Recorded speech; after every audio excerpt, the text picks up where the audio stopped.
Last day in yesterday हम लोग बात कर रहे थे बैंक रिकंसिलिएशन स्टेटमेंट की। इसकी बात कर रहे थे बैंक रिकंसिलिएशन स्टेटमेंट की। तो मैंने आपको बताया था कि जो पासबुक होती है और कैश बुक होती है उन दोनों को मैच करने के बाद जो भी प्रॉब्लम फाइंड आउट होती है हमारे सामने आती है उनको रेक्टिफाई करने के लिए जो स्टेटमेंट हम बनाते हैं उस स्टेटमेंट को ही हम लोग कहते हैं बीआरएस बैंक रिकंसिलिएशन स्टेटमेंट। और मैंने कहा था कि जब भी बैंक रिकंसिलिएशन स्टेटमेंट बनाएंगे तो सबसे पहले हमें बैलेंस की नीड होती है। और मैंने कहा था बैलेंस एनी वन हो सकता है इनको डेबिट बैलेंस हो सकता है और क्रेडिट बैलेंस हो सकता है। डेबिट बैलेंस कैश बुक का हो सकता है, डेबिट बैलेंस पासबुक का भी हो सकता है, क्रेडिट बैलेंस कैश बुक का भी हो सकता है और क्रेडिट बैलेंस पासबुक का भी हो सकता है। फिर हमें उसके अकॉर्डिंग क्वेश्चन करना था। इस तरह से हम लोग क्वेश्चन करेंगे। तो मैंने स्टार्ट कर दिया था, हेडिंग लिखी थी हम लोगों ने bank reconciliation statement. Bank reconciliation statement, ठीक है। फॉर्मेट सिंपल था, फॉर्मेट काफी सिंपल था इसका।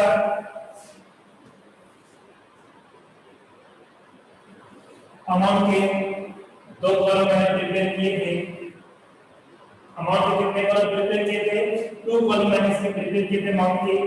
वो 2 कॉलम कौन कौन से थे? वो 2 कॉलम अमाउंट के जो मैंने प्रिपेयर किए थे वो कौन कौन से थे? तो जो फर्स्ट कॉलम था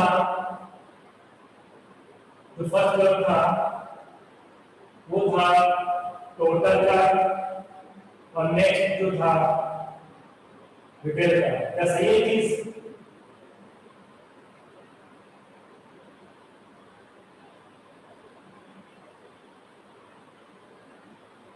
अमाउंट यहां पर पर्टिकुलर्स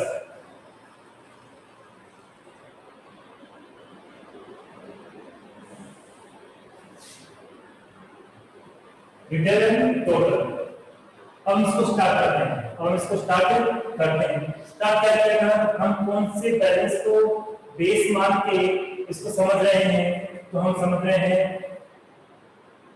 बीआर बैलेंस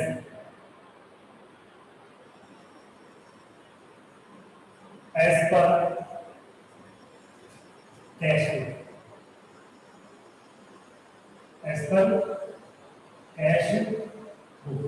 हम अज्यूम कर रहे हैं कि हमें क्वेश्चन में किसका बैलेंस दिया हुआ है? कैश फ्लो का बैलेंस दिया हुआ है। कौन सा बैलेंस दिया हुआ है? डेबिट बैलेंस हमें गिवन है। तो जो बैलेंस है वो यहाँ पे आता है इस कॉलम में।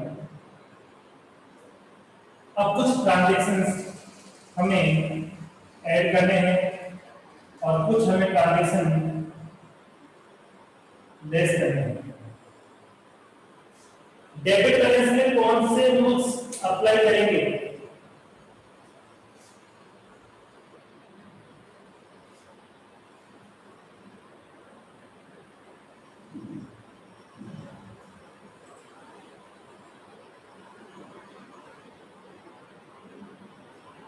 हाँ, वीडियो क्लियर नहीं आ रहा, करेक्ट है, क्योंकि ये नेटवर्क का इशू है। ठीक है, धीरे धीरे क्लियर हो जाएगा। ये नेटवर्क का इशू है।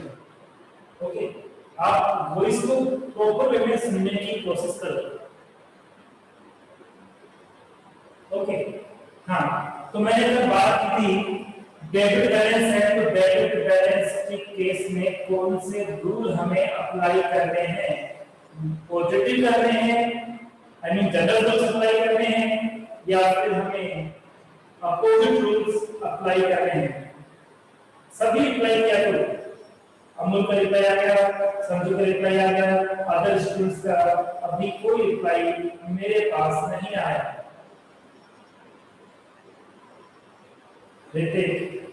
योगिका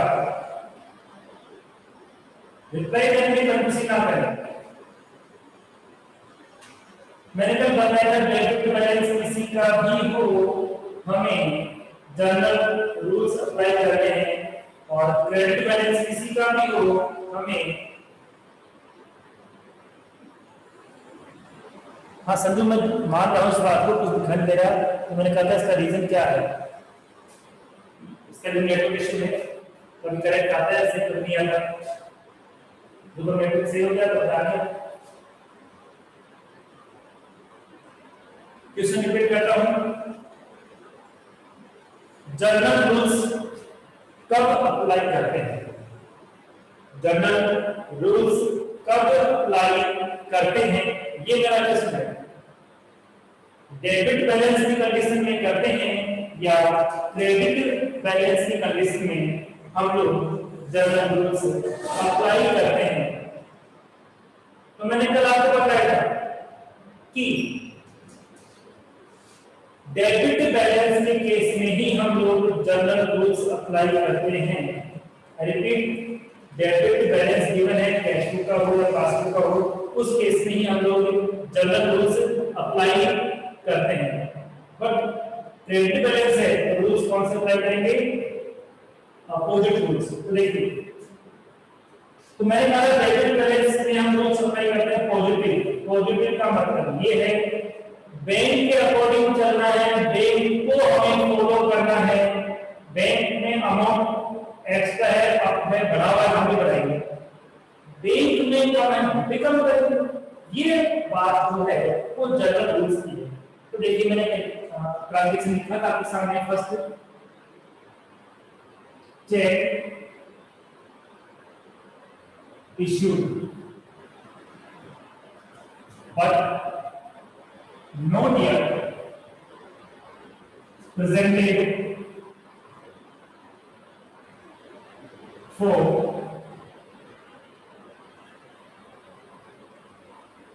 payment। हमने किसी पर्टिकुलर पर्सन को चेक किया तो हम कैश बुक में एंट्री कब करेंगे, सेम टाइम करेंगे, जैसे ही चेक हमें दिया सेम टाइम में एंट्री कर देंगे। Is clear? बट ये कोई नेसेसरी नहीं है कि जिस पर्सन को हमने चेक दिया वो भी सेम टाइम बैंक में जाके अमाउंट ले, आई मीन पैसा ले, ऐसा कोई जरूरी नहीं है। तो हमने तो क्या किया, सेम डे ही कैश बुक में अमाउंट कम कर दिया, ये मानते हुए कि हमने चेक किया है वो बैंक गया है आपको पैसा निकल रहा है, हमने कम कर दिया। बट क्या बैंक में कम हुआ? नहीं, बैंक में कम नहीं हुआ क्योंकि अभी वो बैंक में गया ही नहीं, वो बैंक में गया ही नहीं। तो बैंक में तो अमाउंट बढ़ा हुआ है ना, बैंक में जो बैलेंस है वो बढ़ा हुआ है। बैंक में जो बैलेंस है वो क्या है, बढ़ा हुआ है। ठीक है, बैंक में बैलेंस बढ़ा हुआ है, हमें कैश बुक में कम कर रखा है। रीजन क्या रहा, जो ट्रांजैक्शन, इसलिए हम भी क्या करेंगे, बैंक में बैलेंस ज्यादा है तो हम भी बैलेंस को ज्यादा ही करेंगे, बढ़ा देंगे। ठीक है, फिर एक नीचे लिखा था मैंने, first check deposited into bank, check deposited into bank but not yet collected by him।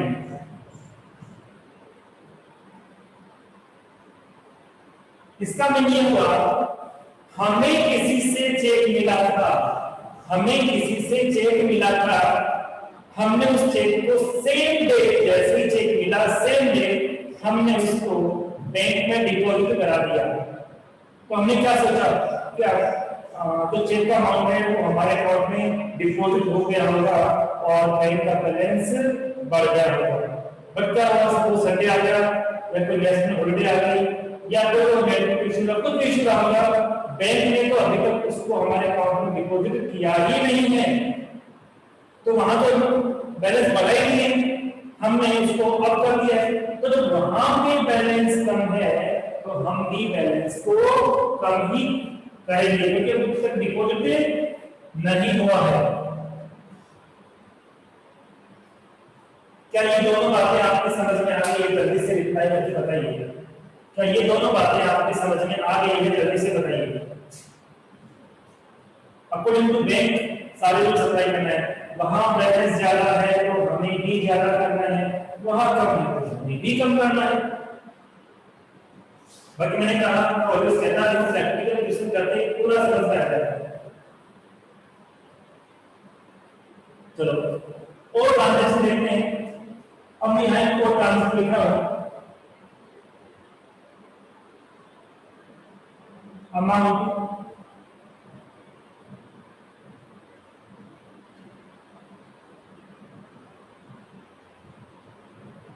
Directly deposited by customer. Amount directly deposited by customer, but not yet entered in cash book. क्या समझिए, जैसे मैं example दूं कि अमूल को मैंने कुछ cell किया है, तो ये अमूल को मैंने गुड्स सेल किया है और अमूल के पास पैसे नहीं थे, उसके बाद सर मैं आपको अमाउंट बाद में दे दूंगा। मैंने कहा ठीक है, और उसने ये कहा सर आप अपने अकाउंट नंबर दे दो, जैसे ही मेरे पास पैसे आएंगे मैं आपके अकाउंट में अमाउंट ट्रांसफर कर दूंगा। तो मैंने उसको अकाउंट नंबर दे दिया। अब क्या हुआ, अमूल के पास पैसे आए और उसने मेरे अकाउंट में डाल दिया। मुझे नहीं पता, मुझे बताया भी नहीं गया, मुझे उसने फोन करके नहीं बताया कि सर मैंने आपके अकाउंट में पैसे डाल दिए हैं। मुझे पता था तो मैं भी क्या करता, एंट्री कर देता, पर मैंने एंट्री नहीं की क्योंकि मुझे तो पता ही नहीं। मैंने एंट्री क्यों नहीं की, क्योंकि मुझे तो अब तक पता ही नहीं है। लेकिन जब मैंने पासबुक देखी तो पासबुक को देखने से पता लगा कि अमूल ने तो मेरे अकाउंट में डायरेक्टली पैसे जमा करा दिए। इसका मतलब वहां पे अमाउंट का जो बैलेंस है, बैंक का बैलेंस बढ़ा हुआ है, मेरे कैश में बढ़ा नहीं, क्योंकि मैंने एंट्री नहीं की थी। तो अब वहां जब एंट्री है तो मुझे भी एंट्री करनी पड़ेगी। वहां जब अमाउंट बढ़ चुका है तो मुझे भी बनाना पड़ेगा ड्यू टू दिस रीजन। इस रीजन की वजह से मुझे भी अमाउंट बढ़ाना पड़ेगा। बैंक की हमें इन्फॉर्म करेगा पासबुक के थ्रू कि हाँ एक कस्टमर ने डायरेक्टली आपके अकाउंट में पैसे डिपॉजिट करा दिए हैं, इसलिए आपका बैलेंस बढ़ गया है, आपको पता नहीं था, इसलिए आपने स्कैन किया नहीं। आपकी कमेंट आप वापस करेक्ट करो, आप भी बढ़ा। ठीक है, नेक्स्ट बात करते हैं।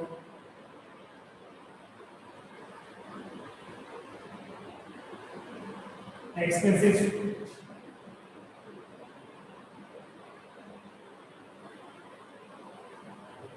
directly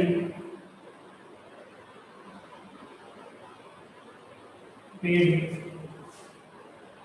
by bank. अब ये कौन सा मैटर आ गया, कोई बात नहीं, कोई बड़ी बात नहीं है। जितने भी एक्टर लोग होते हैं, पॉलिटिशियन होते हैं, ये काफी रिच पर्सन होते हैं, पैसे वाले लोग होते हैं, क्या वो electric bill, water bill, telephone bill, इनको पे करने के लिए क्यू में लगते हैं, लाइन में लगते हैं क्या? ये कभी भी लाइन में नहीं लगते हैं। तो करते हैं क्या, पेमेंट तो करना पड़ेगा ना।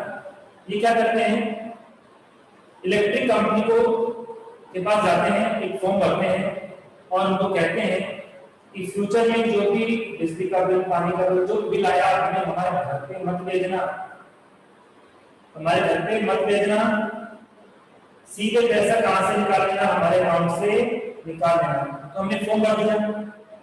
अब क्या होगा, जैसे ही वो बिल डेट आएगी हमारे अकाउंट से ऑटोमेटिकली पैसा कट हो जाएगा। हमें पता नहीं चलेगा कब कट होगा, तो ऑटोमेटिकली कट हो जाएगा। ठीक है, जैसे हम कोई लोन लेते हैं तो लोन लेते हैं तो अकाउंट जो इंस्टॉलमेंट है, किस्त है, वो हमारे अकाउंट से कटती रहती है, वो हमारे अकाउंट से ही अपने आप कटती रहती है। ठीक है, तो क्या हुआ कि वो एक्सपेंस था तो डायरेक्टली बैंक ने पेड कर दिया, बट क्या हुआ, ये हुआ कि but not yet entered in cash book, लेकिन कैश बुक में तो उसको हमने रिकॉर्ड नहीं किया, वहां हमारे अकाउंट से पैसा कम हो गया क्योंकि बिल का पेमेंट कर दिया गया, हमें पता नहीं था। जब हमें पता चलेगा तो बैंक में कम हो गया ना, हम भी क्या करेंगे, हम भी उसको कम कर देंगे। क्या यहाँ तक समझ में आ गया? जल्दी बताइए, क्या यहाँ तक आपके समझ में आ गया है? फास्ट जल्दी बताइए।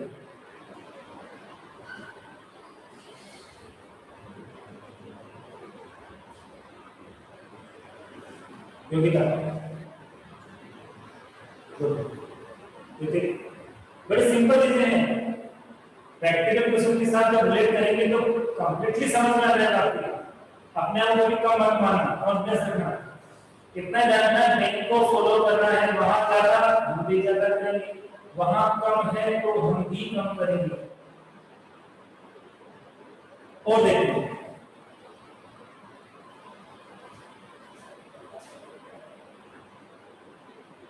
Income created by bank but not yet entered in cash book. Let me explain. हमने बैंक में जो हमारा अकाउंट ओपन कर रखा था, तो हम जल्दी बैंक में अकाउंट इसलिए ओपन करते हैं कि तो पैसा सेव करें, दूसरा उसको इंटरेस्ट भी हमें मिलता रहे, इंटरेस्ट भी हमें मिलता रहे। तो हमने जो अमाउंट बैंक में डिपॉजिट कराया था उसका इंटरेस्ट बैंक ने हमारे अकाउंट में ट्रांसफर कर दिया, हमें नहीं पता कि हमें इंटरेस्ट मिला, तो हमें तो पता ही नहीं है, तो हमने अमाउंट को अप भी नहीं किया, बढ़ाया भी नहीं है। चलिए बढ़ाया पता ही नहीं, बैंक तो करेगा काम जिस दिन का उस दिन करेगा, तो हमारा बैंक नहीं करेगा। या ऐसा हो सकता है कि हमें किसी और का अमाउंट इन्वेस्ट करना था और उसका अमाउंट एवरी ईयर के एंड में या हर मंथ के एंड में हमारे अकाउंट में आता था, डेट फिक्स नहीं थी, तो हमें क्या पता कब आएगा। तो कोई भी इनकम नहीं तो डायरेक्टली क्रेडिट यानी जमा करना, डिपॉजिट कर देना, तो बैंक ने क्या किया, वो इनकम हमारे अकाउंट में क्रेडिट कर दी, डिपॉजिट कर दी, हमें पता नहीं था, इसलिए केस में हमने एंट्री की नहीं है। तो वहां पर तो पैसा आई मीन बैलेंस बढ़ा हुआ है ना, क्योंकि इनकम आ चुकी अकाउंट में। तो मैंने क्या कहा, डेबिट बैलेंस है तो हम कौन सा रूल अप्लाई करेंगे, हम पॉजिटिव रूल अप्लाई करेंगे, क्योंकि वहां जब अमाउंट ज्यादा है हम भी ज्यादा करेंगे, बढ़ा देंगे, इसमें हमने क्या किया, ऐड कर दिया एक्सपेंसेस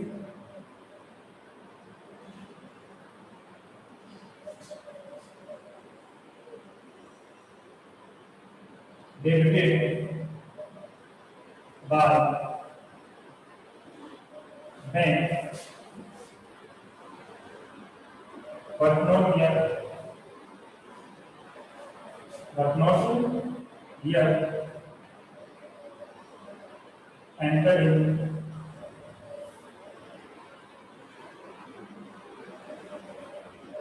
कैश। बैंक हमें जो भी फैसिलिटी देता है, बैंक हमें जो भी फैसिलिटी देता है फ्री ऑफ कॉस्ट नहीं देता। जैसे एटीएम हमें बैंक देता है तो उस पे चार्ज भी कटता है, हमारे अकाउंट से 117 और कुछ 12 रुपए कम कट जाता है। तो क्या बैंक की सर्विस का पैसा हमारे घर पे लेने आता है क्या, कि बैंक ने अपने एम्प्लॉय को बोला जाओ इस कस्टमर के घर पे जाओ या इस बिजनेस के पास जाओ और ये एटीएम के 117 रुपए लेकर आओ? कभी बैंक ऐसा नहीं करता। तो बैंक करता क्या, बैंक ये करता है कि हमारे अकाउंट में जो अमाउंट है उसी में से काट देता है। डेबिट का मतलब नाम तो होता ही है, काटना भी होता है, लेना भी होता है। तो हमारे अकाउंट से क्या किया, पैसा ले लिया गया, काट लिया गया, तो पैसे वहां पे कम हो गए। जब हमने पासबुक चेक की तो वहां पर रीजन पता लग गया, यहाँ किस रीजन से कम हुआ, तो हमें भी क्या करना है, क्योंकि हम बैंक को फॉलो कर रहे हैं तो हमें भी कम करना पड़ेगा।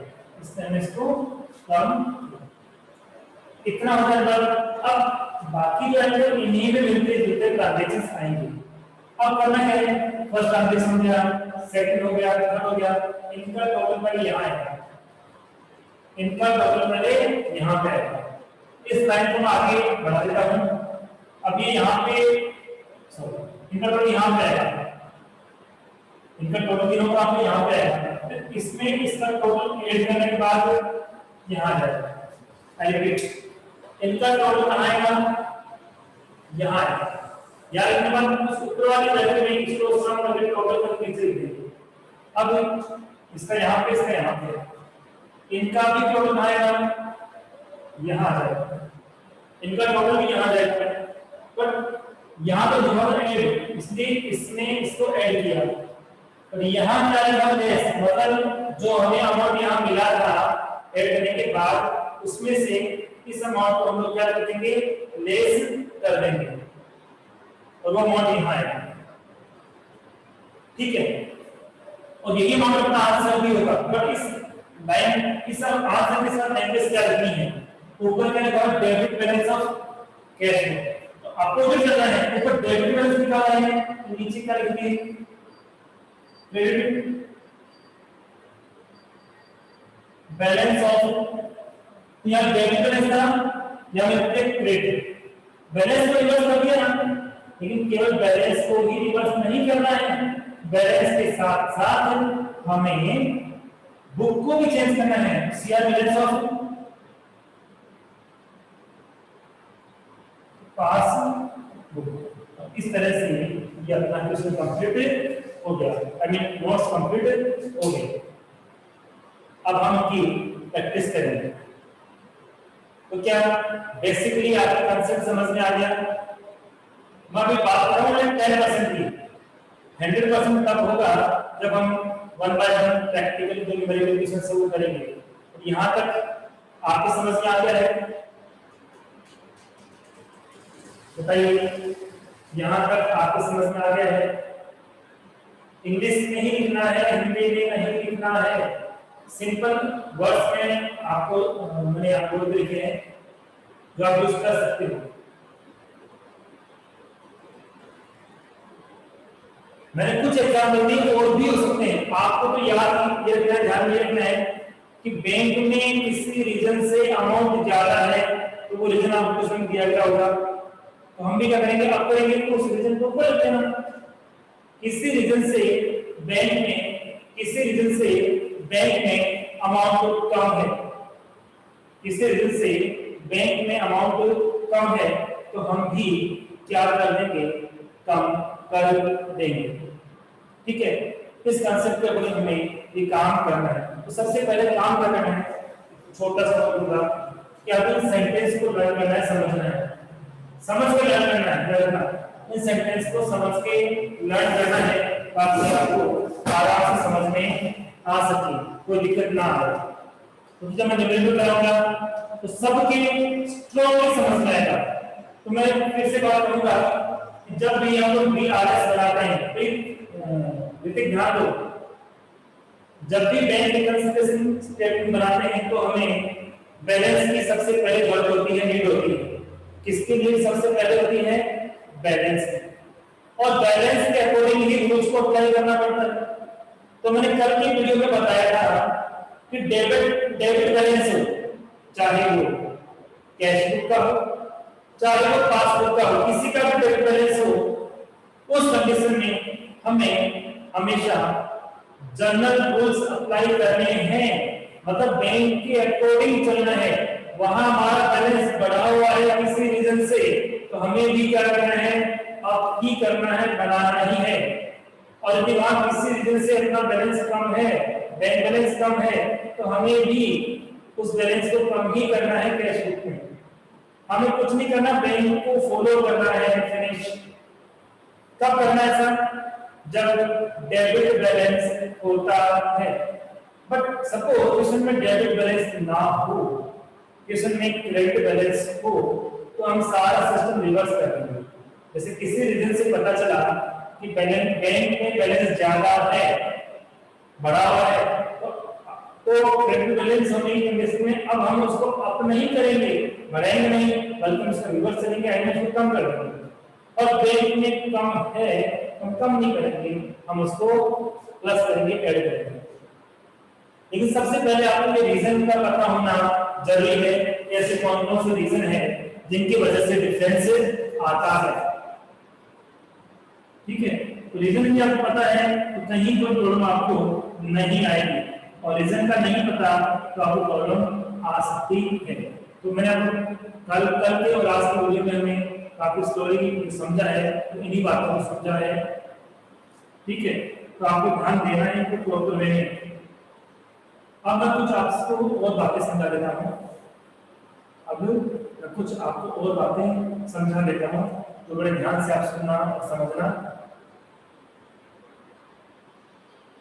ठीक है, सबसे पहले तो हमने बात की इन सब की, तो बताइए कितने तरीके का बैलेंस हो सकता है, मुझे रिप्लाई करके बताइए कि जब हम लोग बैंक रिकंसिलिएशन स्टेटमेंट बनाएंगे तो कितने तरीके के बैलेंस है वो हमें मिल सकता है। बताइए कितने तरीके का बैलेंस हमने क्वेश्चन में दिया हो सकता है। होगा कोई एक, चारों के साथ नहीं होंगे, कोई एक होगा। मैं बता देता हूँ बैलेंस किस किस का है। Debit balance of cash book हो सकता है, डेबिट बैलेंस ऑफ पासबुक भी हो सकता है, फर्स्ट में। Second, credit balance of cash book हो सकता है और क्रेडिट बैलेंस ऑफ पासबुक भी हो सकता है। तो नेक्स्ट क्वेश्चन, डेबिट बैलेंस की कंडीशन में कौन से रूल अप्लाई होंगे। डेबिट बैलेंस की कंडीशन में कौन से रूल अप्लाई होंगे। आई रिपीट अमूल, मेरा प्रश्न है डेबिट बैलेंस की कंडीशन में, डेबिट बैलेंस की कंडीशन में कौन से रूल अप्लाई होंगे।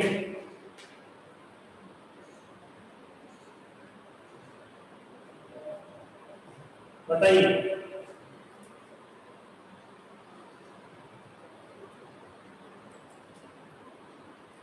हाँ, तो क्या है, आंसर को देने में हमें इतनी जल्दबाजी नहीं करनी है, आंसर बिल्कुल सोच समझ के देना है। क्योंकि जल्दबाजी में क्या है, हमें आंसर पता है पर जल्दबाजी में हमने आंसर क्वेश्चन को नहीं सुना, और क्वेश्चन को जब हम प्रॉपर वे में नहीं सुनेंगे तो आंसर रॉन्ग होगा। हाँ, तो दिया बैलेंस कंडीशन में रूल्स कौन से अप्लाई होंगे, positive rule, I mean general rules. ठीक है, बट क्रेडिट बैलेंस की कंडीशन में कौन से रूल अप्लाई होंगे। क्रेडिट बैलेंस की कंडीशन में कौन से रूल अप्लाई होंगे।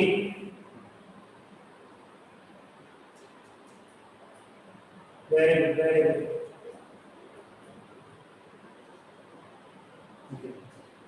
नेक्स्ट क्वेश्चन, डेबिट बैलेंस में हम किसके अकॉर्डिंग काम करते हैं, बिजनेस के अकॉर्डिंग या बैंक के अकॉर्डिंग।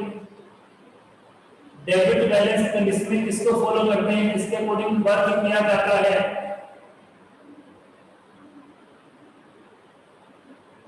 एब्सोल्युटली बैंक को ही हम लोग क्या करते हैं, फॉलो करते हैं। ओके, बैंक के अकॉर्डिंग करते हैं, जैसा बैंक कर रहा है हम भी वैसा ही करते हैं। लेकिन क्रेडिट बैलेंस की कंडीशन में हम लोग किसको फॉलो करते हैं, क्या बैंक को फॉलो करते हैं, बैंक से रिवर्स करते हैं। हाँ, बैंक के जस्ट अपोजिट रूल्स हमें अप्लाई करने पड़ते हैं। कब अप्लाई करने पड़ते हैं, जब क्रेडिट बैलेंस होता है। अब एक मैं आपको बात समझाऊंगा, इसमें जो मैंने कहा था कि क्या रीजन है, लिसन प्रॉपर्ली, लिसन प्रॉपर्ली, क्या रीजन है कि कैश बुक और पासबुक की एंट्री सेम डे हमें मिलती नहीं है, उनमें चेंज आता है। आई मीन टू से, क्या रीजन है कैश बुक के बैलेंस और पासबुक के बैलेंस में चेंज होने का। बहुत बार एग्जाम पूछा गया, तो रीजन है डेट। रीजन क्या है, डेट। जितने भी ट्रांजैक्शन है बैंक एंट्री तो करता है, लेकिन बैंक एंट्री सेम डे नहीं करता। जैसे चेक हम डिपॉजिट करा रहे हैं तो बैंक एंट्री तब करेगा जब वो चेक क्लियर हो जाएगा, चेक क्लियर हो जाएगा। और हम लोग करते हैं अभी कर देते हैं, तो डेट क्या होती है, अलग अलग होती है। जैसे मैंने कहा कि किसी कस्टमर ने डायरेक्टली हमारे अकाउंट में पैसे डिपॉजिट करा दिया, तो जिस दिन हम लोग बैंक रिकंसिलिएशन स्टेटमेंट बना रहे हैं, पासबुक में तो उसकी एंट्री होगी ना, क्योंकि उस डेट पे पैसा आ जाएगा, हमें नहीं पता, इसलिए हमने उस डेट पे पैसा डिपॉजिट नहीं कराया। तो बताइए पासबुक और कैश बुक के बैलेंस में डिफरेंस आने का रीजन क्या होता है? पासबुक और कैश बुक के बैलेंस में डिफरेंस आने का मेन रीजन क्या होता है? अभी मैंने बताया आपको, पासबुक और कैश बुक के बैलेंस में डिफरेंस आने का रीजन क्या होता है? इसका आंसर क्या है? डेट। क्या है? Date, DATE, date. क्या समझ में आ गई बात? क्या आपकी ये बात समझ में आ गई है? Good, very good. इसका स्क्रीनशॉट ले लिया आपने?